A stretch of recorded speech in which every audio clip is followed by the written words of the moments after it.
இப்போ ஏர்போர்ட்ல ஒர்க் பண்ணுறதுக்கு ஏரோநாட்டிக்கல் இன்ஜினியரிங் தான் படிக்கணுமான்னு கேட்டிங்கன்னா அவசியம் கிடையாது. ஸோ இந்த மாதிரி BSc aviation, BB airline airport management, MBA airline airport management, so இந்த மாதிரி டிகிரி படித்தாலே அவங்க வந்து இன்டர்நேஷ்னல் ஏர்போர்ட்ஸ், நேஷனல் ஏர்போர்ட்ஸில் வந்து நிறைய டிபார்ட்மெண்ட் இருக்குது. எக்ஸப்ட் அதாவது அந்த பைலட் ஒர்க்கை தவிர அவங்க எல்லா ஒர்க்குமே அவங்க பண்ண முடியும். சார் இப்போ சார்கிட்ட கேட்குறேன், பிஎஸ்சி பிபிஏ 2 கோர்ஸ் வச்சிருக்கீங்க, எதுக்கு சார் அது ஒரே கோர்ஸ்னு போட்டு ஏவியேஷன் முடிச்சுக்கலாம்? பிஎஸ்சி அப்படிங்கிறது யார் படிக்கலாம் அப்படின்னா 12th ஃபிசிக்ஸ், கெமிஸ்ட்ரி, மேக்ஸ் படித்த ஸ்டூடெண்ட்ஸ் பிஎஸ்சி படிக்கலாம். அதாவது கம்ப்யூட்டர் சயின்ஸோ இல்லை பயாலஜியோ எடுத்தவங்க. ஆமாம், அது எல்லாமே இது எல்லாருமே என்ன பண்ண முடியும் அப்படின்னா இந்த பிபிஏ ஏர்லைன் ஏர்போர்ட் மேனேஜ்மெண்ட் பற்றி காமர்ஸ் படித்தவங்க, பியூர் சயின்ஸ் படித்தவங்க. இந்த பிஎஸ்சி அப்படிங்கிறது பார்த்தீங்க அப்படின்னா கொஞ்சம் டெக்னிக்கலாக படிப்பாங்க. ஒரு ஏர்கிராஃப்ட் எப்படி மெயின்டைன் பண்ணுறது, ஸோ அதோட டெக்னிக்கலாக படிக்கிறது மட்டும்தான் பிஎஸ்சி ஏவியேஷன் வரும்.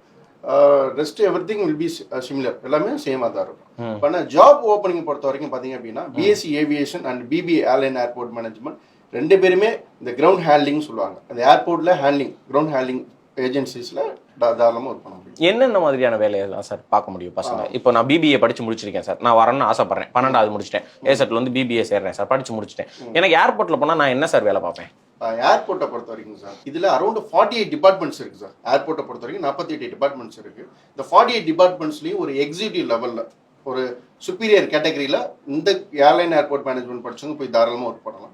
அதில் ஒரு டிக்கெட்டிங்ல ஸ்டார்ட் பண்ணி, நீ ஒரு பேசஞ்சர் வந்துட்டு என்ன பண்ணுறாரு அப்படின்னா டிக்கெட் கன்ஃபார்ம் பண்ணுறாரு இல்லையா, அந்த டிக்கெட்டிங்ல ஸ்டார்ட் பண்ணி அது நெக்ஸ்ட்டு ஸ்க்ரீனிங். நீங்கள் இப்போ ஏர்போர்ட் போயிருந்தீங்கன்னா பார்த்துருப்பீங்க, ஸ்க்ரீன் பண்ணுவாங்க. ஸ்க்ரீனிங், செக்யூரிட்டி சிஸ்டம் சொல்லுவாங்க, அந்த செக்யூரிட்டி சிஸ்டம் அது இல்லாமல் வந்துட்டு package, luggage handling, load and trim ஆஃபீஸர்னு சொல்லுவாங்க, ரேம் ஆஃபீஸர்னு சொல்லுவாங்க. ஈவன் ஏர் கார்கோ இருக்கு இல்லையா, ஏர் கார்கோவில் கூட இவங்க என்ன பண்ணலாம், தாராளமாக ஒர்க் பண்ண முடியும். ஏர் கார்கோவில் தாராளமாக ஒர்க் பண்ண முடியும். நிறைய டிமாண்ட் இருக்குது சார் இப்போ இந்த ஜாப்ல. ஃபார் எக்ஸாம்பிளுக்கு இப்போ சென்னையை பொறுத்த வரைக்கும் பார்த்தீங்க அப்படின்னா சென்னையில் வந்துட்டு செலிபின்னு சொல்லிட்டு ஒரு செப்பரேட்டாக ஒரு என்ன பண்ணுறாங்க, ஒரு நிறுவனம், கிரவுண்ட் ஹேண்ட்லிங் மட்டும் தனி ஏஜென்சியே இருக்காங்க. ஸோ அவங்க என்ன பண்ணுறாங்க அப்படின்னா இந்த ஏர்லைன் ஏர்போர்ட் மேனேஜ்மெண்ட் படித்த ஸ்டூடெண்ட்ஸை மட்டும் பர்டிகுலராக எடுக்கிறாங்க. எடுத்து இந்த கிரவுண்ட் ஹேண்ட்லிங் எல்லாத்துக்குமே என்ன பண்ணுறாங்க, அதிகப்படியான வேலை வாய்ப்புகள் கொடுக்குறாங்க. சென்னையாக இருக்கட்டும், அதே போல் மும்பையில் பண்ணுறாங்க, ஹைதராபாத்தில் பண்ணுறாங்க.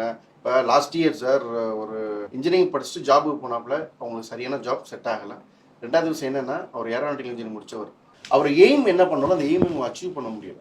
ஒரு பேரண்ட்ஸுக்கும் சரி இவங்களுக்கும் சரி, டேரெக்டாக வந்து பேரண்ட்ஸ் எங்களை மீட் பண்ணாங்க.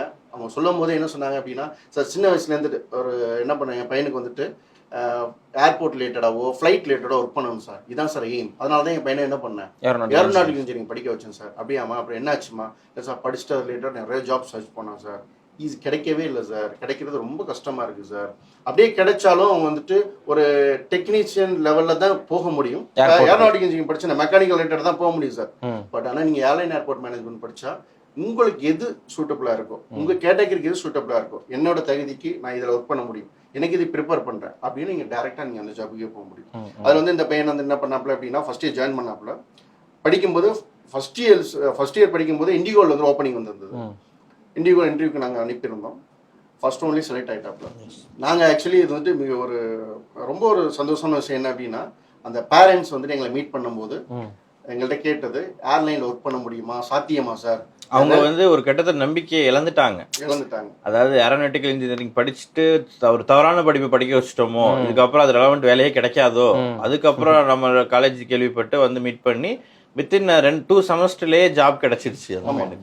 அந்த பேரண்ட்ஸ் மீட் பண்ணும்போது, சார் எப்படி சார் இது, நான் வந்துட்டு ஒரு 4 இயர்ஸ் படிக்க வச்சோம், எப்படி கொடுத்தீங்க அப்படின்னா, பசங்க முதல்ல டெக்னிக்கலாக ரெடி பண்ணணும் சார். ஒரு ஏர்லைனில் இப்போ ஜாப் கிடைச்சிருக்கு, இப்போ இண்டிகோவில் ஒர்க் பண்ணுறாப்புல அந்த பையன், நம்ம டெல்லி ஏர்போர்ட்டில் தான் நம்ம பேசினாப்புல. இப்போ வந்துட்டு பாண்டிச்சேரி ஏர்போர்ட்டோட இண்டிகோ மேனேஜர் யார் அப்படின்னா அந்த பையன் தான் இருக்காரு. எங்கள் பையன் தான். இன்னும் கோர்ஸ் முடிக்கல, இன்னும் கோர்ஸ் கம்ப்ளீட் பண்ணல. ஓஹோ, இன்னும் எம்பிஏ வந்து முடிக்கல, 2 வருஷம் முடிக்கல, ஒரு செமஸ்டர் இருக்கு. பாண்டிச்சேரி ஏர்போர்ட்னுடைய இண்டிகோ ஏர்போர்ட் மேனேஜர் வந்துட்டு எங்கள் ஸ்டூடெண்ட் தான். Very good.